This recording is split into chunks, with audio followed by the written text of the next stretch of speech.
ইরাকের মরুভূমিতে মাঝরাতে কেন ঘুরে বেড়াচ্ছিল রহস্যময় হেলিকপ্টার? আর কি এমন ছিল সেই গোপন ঘাঁটিতে যার তথ্য ফাঁস হতেই শুরু হয়ে যায় বিমান হামলা? মধ্যপ্রাচ্যের ভূরাজনীতিকে নাড়িয়ে দেওয়া এই ঘটনাটি সামনে আসে দ্য ওয়াল স্ট্রিট জার্নালের এক প্রতিবেদনের মাধ্যমে। সেখানে দাবি করা হয়, ইরানের বিরুদ্ধে সম্ভাব্য সামরিক অভিযানের জন্য ইসরায়েল গোপনে ইরাকের গভীর মরুভূমিতে একটি সামরিক ঘাঁটি তৈরি করেছিল। প্রতিবেদন অনুযায়ী ২৮ ফেব্রুয়ারি যুক্তরাষ্ট্র ও ইসরায়েলের যৌথ সামরিক অভিযান শুরুর ঠিক আগেই এই ঘাঁটি প্রস্তুত করা হয়। পুরো বিষয়টি সম্পর্কে ওয়াশিংটন অবগত ছিল বলেও উল্লেখ করা হয়।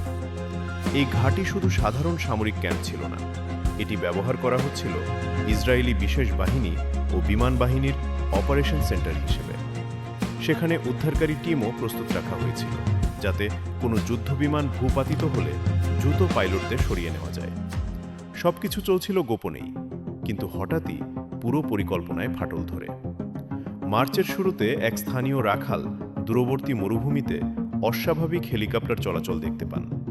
সন্দেহ হওয়ায় তিনি খবর দেন ইরাকি কর্তৃপক্ষকে। এরপর নিরাপত্তা বাহিনী তদন্ত শুরু করে এবং ধীরে ধীরে পৌঁছে যায় রহস্যময় সেই ঘাঁটির কাছাকাছি। আর ঠিক তখনই ঘটে সবচেয়ে নাটকীয় ঘটনা। অভিযোগ ওঠে, ইসরায়েলি বাহিনী তদন্তে যাওয়া ইরাকি সেনাদের লক্ষ্য করে বিমান হামলা চালায়। এতে এক ইরাকি সেনা নিহত হন এবং বাকিরা পিছু হটতে বাধ্য হন। ফলে গোপন ঘাঁটি নিয়ে তদন্ত কার্যত সেখানেই থেমে যায়। ইরাকের যৌথ অভিযান কমান্ডের উপপ্রধান কায়েস আল মোহাম্মদ আফি পরে ক্ষোভ প্রকাশ করে বলেন, এই অভিযান ইরাকের অনুমতি ছাড়াই পরিচালিত হয়েছে এবং এটি দেশটির সার্বভৌমত্বের স্পষ্ট লঙ্ঘন। প্রতিবেদনে আরও দাবি করা হয়, সংঘর্ষ চলাকালে ইস্পাহানের কাছে একটি মার্কিন যুদ্ধবিমান ভূপাতিত হওয়ার পর ইসরায়েল উদ্ধার অভিযানের প্রস্তাব দেয়। তবে সেই মিশনের নিরাপত্তার অজুহাতে তারা ইরাকের ভেতরে আরও হামলা চালায়। বিশ্লেষকদের মতে এতে পরিষ্কার হয়ে যায় যে কোনো মূল্যে এই ঘাঁটি সচল রাখতে চেয়েছিল ইসরায়েল। ঘটনাটি সামনে আসার সময় পুরো পশ্চিম এশিয়া ছিল তীব্র উত্তেজনায়। ইরানের বিরুদ্ধে সামরিক পদক্ষেপের জবাবে তেহরান পাল্টা হামলা চালায় ইসরায়েলি লক্ষ্যবস্তুতে। একই সঙ্গে সাময়িকভাবে হরমুজ প্রণালী বন্ধ করে দেয় ইরান, যা বৈশ্বিক জ্বালানি বাজারেও আতঙ্ক ছড়িয়ে দেয়।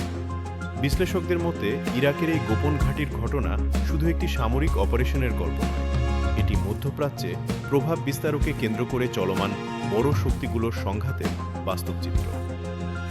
আর সবচেয়ে বড় প্রশ্ন হল, ইরাকের মাটিতে আর কত গোপন যুদ্ধ চলছে যার খবর বিশ্ব এখনো জানেই না।